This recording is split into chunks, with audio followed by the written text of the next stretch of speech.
So hey guys, ಹೇಗಿದ್ದೀರಾ? ಎಲ್ಲ ಚೆನ್ನಾಗಿದ್ದೀರಾ ಅಂದ್ಕೊತೀನಿ.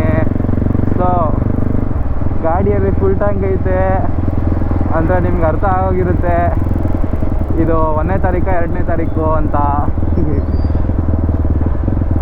ಅದೇ ಗುರು ಜೀವನ ನೋಡ್ರಿ. ನೀವು ಎವ್ರಿ ಟೈಮ್ ಬ್ಲಾಗಲ್ಲಿ 1ನೇ ತಾರೀಕು 2ನೇ ತಾರೀಕು ಆಗಿದ್ದೆ ಎಲ್ಲ ಗಾಡಿಲೂ ಫುಲ್ ಟ್ಯಾಂಕ್ ನೋಡ್ತೀರಾ. ಅದೇ 15ನೇ ತಾರೀಕು ಬಂತು ಅಂದ್ಕೊಳ್ರಿ, 1.2 ಅದೇ ಇರುತ್ತೆ ಪೆಟ್ರೋಲು.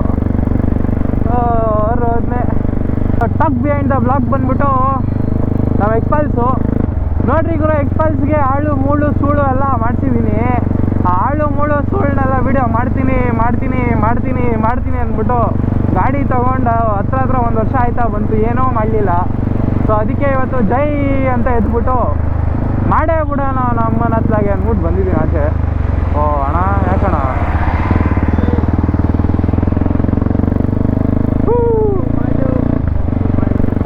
ಮಾಲೂಮ್ ರೇ, ಸ್ವಲ್ಪ ಮಾಲೂಮ್.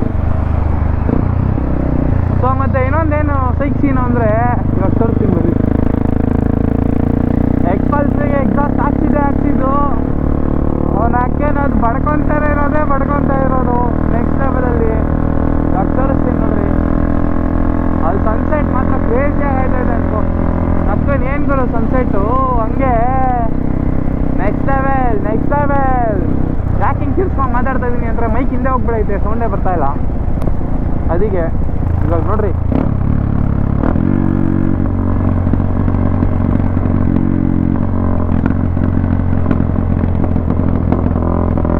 ಒಳ್ಳೆ ಜಾಗ ಥರ ಐತೆ.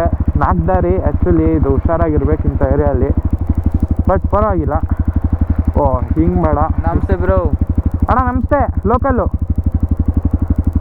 ಹ್ಞೂ ಅಣ್ಣ, ಲೋಕಲ್.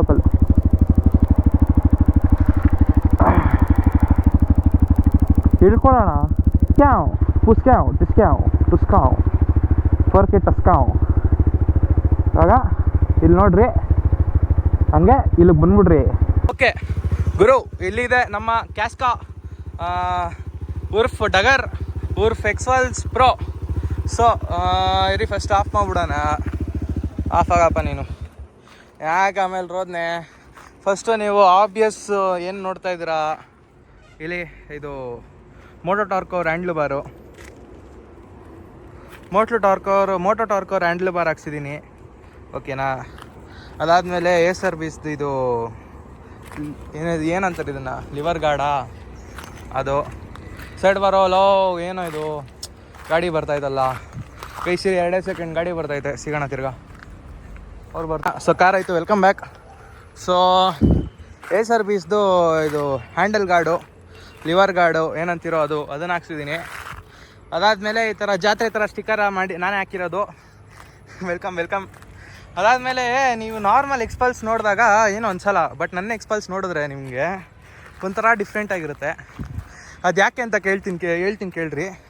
ಫಸ್ಟ್ ಬಂದ್ಬಿಟ್ಟು ಇದು ಫೆಂಡರ್ ಇದೆಯಲ್ಲ, ಈ ಫೆಂಡರನ್ನು ಏನು ಮಾಡಿರೋದಂದ್ರೆ ನಾರ್ಮಲಾಗಿ ಎಲ್ಲರೂ ವೈಡ್ ಆಂಗಲ್ಗೆ ಹಾಕೊಂಡ್ಬಿಡೋಣ. ನಾರ್ಮಲಾಗಿ ಎಲ್ಲರೂ ಏನು ಮಾಡ್ತಾರೆ, ಹೆಡ್ಲೈಟ್ ಹಂಗೆ ಇರುತ್ತೆ, ಇದನ್ನು ಮಾತ್ರ ಇಲ್ಲಿ ವಾಷರ್ಗಳು ಹಾಕ್ಬಿಟ್ಟು ಮೇಲೆ ಮಾಡ್ತಾರೆ. ಇಲ್ಲಿ ನೀವು ನೋಡ್ತಾ ಇದ್ರೆ ಹೆಡ್ಲೈಟ್ ಕೊಡೋ, ಸರಿ ಹೆಡ್ಲೈಟ್ ಅಂತೀನಿ, ಟಾರ್ಚ್ ಕೊಡೋ. ಸೊ ಗೈಸ್ ನೋಡಿ, ಅಲ್ಲಿ ನೀವು ನೋಡ್ತಾ ಇದ್ರೆ ವಾಷರ್ಗಳೈತೆ. ಫಸ್ಟು 2 ಕಡೆ ಒಂದೊಂದು ವಾಷರ್ ಹಾಕಿದ್ದೀನಿ. ಅದಾದಮೇಲೆ ಒಳಗಡೆ ರಬ್ಬರ್ ವಾಷರ್ಗಳಿರುತ್ತೆ ಆ ಕಡೆ ಸೈಡಲ್ಲಿ. ಸೊ ಟೋಟಲಾಗೆ 8-10 ವಾಷರ್ ಯೂಸ್ ಮಾಡಿದ್ದೀನಿ. ಓಕೆನಾ? ಅದು ಫುಲ್ಲು ಹೈಟ್ ಆಗೋಕ್ಕೆ. 8-10 ವಾಷರ್ ಹಾಕಿದ್ರೆ ನಿಮ್ಗೇನು ಪ್ರಾಬ್ಲಮ್ ಆಗುತ್ತೆ ಗೊತ್ತಾ? ಈಗ ಹೆಡ್ಲೈಟಿಗೆ ಹೊಡ್ಕೊಳ್ಳುತ್ತೆ, ಸರಿನಾ? ಆ ಹೆಡ್ಲೈಟಿಗೆ ಹೊಡ್ಕೊಳ್ಳುತ್ತೆ ಅಂತ ಹೇಳ್ಬಿಟ್ಟು ನಾನೇನು ಮಾಡಿದ್ದೀನಿ, ಹೆಡ್ಲೈಟನ್ನು ಇಲ್ಲಿ ಲೂಸ್ ಮಾಡಿಬಿಟ್ಟು ಸ್ವಲ್ಪ ಮೇಲೆ ಎತ್ತಿದ್ದೀನಿ. ಸೊ ಹೆಡ್ಲೈಟು ಮೇಲೆ ಐತಿ ಇವಾಗ, ಪ್ಲಸ್ ಈ ಫೆಂಡರ್ ಇನ್ನೂ ಮೇಲೆ ಐತೆ, ನಾರ್ಮಲ್ಗಿಂತ ಮೇಲೆ ಐತೆ. ನಾರ್ಮಲ್ ನೀವು ಹೈಟ್ ಮಾಡಿಸ್ತೀರಾ, ಅದಕ್ಕಿಂತ ಮೇಲೆ ಐತೆ ನನ್ನ ಫೆಂಡರು. ಸೊ ಅದಾದಮೇಲೆ ನೆಕ್ಸ್ಟ್ ಏನು ಮಾಡಿಸಿದ್ದೀನಿ ಅಂದರೆ, ಸೊ ಈ ಹ್ಯಾಂಡಲ್ ಬಾರ್ ಹಾಕಿದಾಗ ಇಲ್ಲೊಂದು ಬರುತ್ತೆ, ಇದು ನೋಡ್ತಾ ಇದ್ದೀರಾ ಇಲ್ಲಿ ಥ್ರೆಡ್ಡು. ಸೊ ಇಲ್ಲೊಂದು ವೈರ್ ಅಲೈನ್ಮೆಂಟ್ಗೆ ಅಂತಲೇ ಒಂದು ಇದು ಕೊಟ್ಟಿರ್ತಾರೆ, ಒಂಥರ ಮೌಂಟ್ ಕೊಟ್ಟಿರ್ತಾರೆ. ಆ ಮೌಂಟನ್ನು ಡಿಲೀಟ್ ಮಾಡಿದ್ದೀನಿ ಆ್ಯಕ್ಚುಲಿ. ನೀವು ಎಕ್ಸ್ಪಲ್ಸ್ ಪ್ರೋ ನೋಡಿದ್ರೆ ಇಲ್ಲೊಂದು ಮೌಂಟ್ ಇರುತ್ತೆ, ನೀವು ಅಬ್ಸರ್ವ್ ಮಾಡಿರ್ತೀರ. ಅದನ್ನು ತೆಗ್ಬಿಟ್ಟಿದ್ದೀನಿ, ಯಾಕಂದರೆ ಇದು ಬ್ರೇಕ್ಸ್ದಾಗಲಿ ಎಲ್ಲ ಆಗಲಿ ಇಂಟರ್ಫಿಯರ್ ಆಗ್ತಾಯಿತ್ತು, ಅದಕ್ಕೇ. ಸೊ ಅದಾದಮೇಲೆ ಇಲ್ಲೊಂದು ಸ್ಟೇ ಇರೋದು, ಇದು ಕ್ಲಚ್ ಕೇಬಲ್ನ ರೌಟ್ ಮಾಡೋಕ್ಕೆ ಒಂದು ಇದಿರೋದು. ಸರಿ ರೀ, ಟಾರ್ಚ್ ಕೊಡೋ ಮುಂಚೆ ಇರೋ ಹತ್ರ ನೀತಿ. ಸೊ ಕ್ಲಚ್ ಕೇಬಲ್ನ ರೌಟ್ ಮಾಡೋಕ್ಕೆ ಅಂತ ಇಲ್ಲೊಂದು ಮೌಂಟ್ ಕೊಟ್ಟಿರ್ತಾರೆ. ಅದನ್ನು ಡಿಲೀಟ್ ಮಾಡಿದ್ದೀನಿ. ಇವಾಗ ಇದಕ್ಕೆ ಇರೋದು ಆ್ಯಕ್ಚುಲಿ ಎಕ್ಸ್ಪ್ರೆಸ್ ಪ್ರೋದೇ ಕ್ಲಚ್ ಕೇಬಲ್ ಇದೆ, ಆದರೂ ಕ್ಲೀನಾಗಿ ವರ್ಕ್ ಆಗುತ್ತೆ. ಯಾಕಂದರೆ ಅದು ಮೌಂಟೇ ತೆಗೆದ್ಬಿಟ್ಟಿದ್ದೀನಿ, ಫುಲ್ ರೌಟಿಂಗೇ ಬೇರೆ ಮಾಡಿದ್ದೀನಿ, ನಾನೇ ಚೇಂಜ್ ಮಾಡಿದ್ದೀನಿ. ಅದು ಬಿಟ್ಟರೆ ಟೇಲ್ ಲೈಟ್ದು ನಾನು ನಿಮ್ಗೆ ಹೇಳಿದ್ದೀನಿ ಟೇಲ್ ಸೆಕ್ಷನ್ದು ಏನೇನು ರೋದನೆ ಆಗಿತ್ತು ಅಂತ, ಅದನ್ನು ತರಿಸ್ಬೇಕು, ಕಾಸಿಲ್ಲ. ಸೊ ಅದಕ್ಕೆ ಸದ್ಯಕ್ಕೆ ಹಿಂಗೆ ಐತೆ, ನಂಬರ್ ಪ್ಲೇಟಲ್ಲ.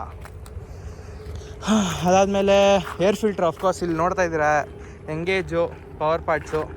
ಸೊ ಎಂಗೇಜ್ದು ಏರ್ ಫಿಲ್ಟರ್ ಇದೆ ಇದರಲ್ಲಿ, ಎಕ್ಸ್ಪಲ್ಸ್ದು. ಅದು ಬಿಟ್ಟರೆ ಮೇಯ್ನಾಗಿ RV1 ಎಕ್ಸಾಸ್ಟ್ ಇದೆ, ನ್ಯೂರೋಫೋಮ್ ಇದು. ಸೊ ಏನಕ್ಕೆ ಈ ಎಕ್ಸಾಸ್ಟೇ ಚೂಸ್ ಮಾಡಿದೆ, ಇಲ್ಲಿ ಸ್ವಲ್ಪ ಹಿಂಗಿಂದ ನೀವು ಲುಕ್ ನೋಡಿದ್ರೆ ಅಷ್ಟೊಂದು ಚೆನ್ನಾಗಿಲ್ಲ. ಬಟ್ ಗುರು, most practical, most good sounding exhaust ಅಂದರೆ ಎಕ್ಸ್ಪಲ್ಸ್ಗೆ ಇದೇನೆ. ಯಾಕಂದರೆ ನಾನು ಎಲ್ಲ ಎಕ್ಸಾಸ್ಟು ಕೇಳ್ಬಿಟ್ಟಿದ್ದೀನಿ, ಎಲ್ಲ ಎಕ್ಸ್ಪಲ್ಸ್ಗೆ ಯಾವ ಥರ ಎಕ್ಸಾಸ್ಟ್ ಬರುತ್ತೆ ಎಲ್ಲ ಕೇಳ್ಬಿಟ್ಟಿದ್ದೀನಿ. ಚಪ್ರಿ ಅಕ್ರಾಪೋವಿಕ್ಕು ಅಲ್ಲ, ಏನೋ ಅಂತಾರೆ, ಅಕ್ರಾಪೋವಿಕ್ದು ಐತಲ್ಲ, ಅದನ್ನು ಕೇಳ್ಬಿಟ್ಟಿದ್ದೀನಿ, ಚಪ್ರಿ ಎಕ್ಸಾಸ್ಟು ಎಲ್ಲ. ಈ ಎಕ್ಸಾಸ್ಟೇ ಬೆಸ್ಟು ಈ ಗಾಡಿಗೆ. ಯಾಕಂದರೆ ನೋಡಿರಿ, ಬೆಂಡ್ ಪೈಪ್ ಎಷ್ಟು ಸಣ್ಣ ಇದೆ ಅಂದರೆ ಒಂಥರ ಬ್ಯಾಕ್ ಪ್ರೆಷರ್ ಹಂಗೆ ರಿಟೈನ್ ಆಗಿರುತ್ತೆ, ಮತ್ತು ಒಳ್ಳೆ ಪಂಚ್ ಕೊಡುತ್ತೆ. ನೀವು ನಾರ್ಮಲ್ ಎಕ್ಸ್ಪಲ್ಸ್ಗೂ ಈ ಎಕ್ಸ್ಪಲ್ಸ್ಗೂ ಕಂಪೇರೇ ಮಾಡೋಕ್ಕಾಗಲ್ಲ. ಇನ್ನೊಂದು ಏನು ಹೇಳ್ತೀನಿ ಗೊತ್ತಾ, ನಾರ್ಮಲ್ ಎಕ್ಸ್ಪಲ್ಸ್ಗೂ ಮತ್ತು ಇನ್ನೊಂದು ಇದಕ್ಕಿಂತ ದಪ್ಪ, ಇದಕ್ಕೆ ನೆಕ್ಸ್ಟ್ ಮಾಡಲು ಬರುತ್ತೆ 20,000 18,000 ಇದು ನ್ಯೂರೋಫೋಮ್ ಇದೆ ಎಕ್ಸಾಸ್ಟು. ಅದಕ್ಕೂ ಕಂಪೇರ್ ಮಾಡ್ಕೊಳ್ರಿ, ಈ ಗಾಡಿ ನಿಮ್ಗೆ ಒಂಥರ ಪಂಚ್ ಕೊಡುತ್ತೆ. ಯಾಕಂದರೆ ಅಷ್ಟು ಸಣ್ಣ ಐತೆ ನೋಡಿರಿ, ಇದು ಬೆಂಡ್ ಪೈಪು ಒಳ್ಳೆ PVC ಸಣ್ಣ ಪೈಪ್ ಇದ್ದಂಗೆ ಐತೆ, ಸರಿನಾ. ಸೊ ಅದಕ್ಕೆ ಆ ಥರ ಒಂಥರ ಬ್ಯಾಕ್ ಪ್ರೆಷರು, ಒಂಥರ ಸೌಂಡು ಆ ಥರ ಇರುತ್ತೆ, ಕ್ರೇಜಿ ಥರ ಒಂಥರ ಲಿಟ್ರಲ್ ಡರ್ಟ್ ಬೈಕ್ ಹೆಂಗೆ ಸೌಂಡ್ ಮಾಡಬೇಕು ಆ ಥರ ಸೌಂಡ್ ಆಗುತ್ತೆ. ಅದಕ್ಕೇ ಈ ಎಕ್ಸಾಸ್ಟ್ ಪರ್ಟಿಕ್ಯುಲರಾಗಿ ಹಾಕ್ಸಿದ್ದು ನಾನು. ಆ್ಯಕ್ಚುಲಿ ಇನ್ನೊಬ್ರು ನಮ್ಮ ಫ್ರೆಂಡ್ ಹಾಕ್ಸಿದ್ರು ಎಕ್ಸಾಸ್ಟ್ ಫಸ್ಟು ನ್ಯೂರೋಫೋಮ್ ಇದು, ಅವ್ರ ಸೌಂಡ್ ಕೇಳಿ ಅದಾದಮೇಲೆ ಗೊತ್ತಾಗಿ ಅದು R15 ಥರ ಸೌಂಡ್ ಬರ್ತಾಯಿತ್ತು. ಅದಕ್ಕೇ ಅದು ಬೇಡ ಅಂದ್ಬಿಟ್ಟು ಇದನ್ನು ಹಾಕ್ಸಿದ್ದು ನಾನು. ನನ್ನ ಓನರ್ಶಿಪ್ ರಿವ್ಯೂ ಆಳು ಮುಳು ಅದೇನೈತೆ ಡ್ಯೂಟಿ ವರ್ಸ್ ಮಾಡೋದು, ಅದನ್ನು ನಾನು ಮಾಡ್ತೀನಿ ನೆಕ್ಸ್ಟ್ ಇನ್ನೊಂದು ವೀಡಿಯೋಲ್ಲಿ.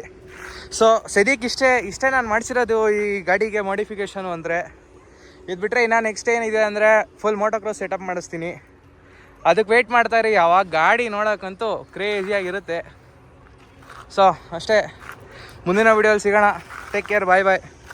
ಯಾರು ಗೋಲ್ಡನ್ ಆರು ಮುಂದ್ಕೊಡ ಏನು ಗೋಲ್ಡನ್ ಅವ್ರಿಗೂ. ಈ ಕಡೆ ಒಳ್ಳೆ ಸನ್ಸೆಟ್ ಐತೈತೆ, ಅದು ಫುಲ್ ಮಳೆಗೆ ತಯಾರಿ ಆಗ್ತೈತೆ, ಆಲ್ರೆಡಿ ಹನಿ ಬೀಳ್ತೈತೆ ಪಾಕ್ ಅಂತ.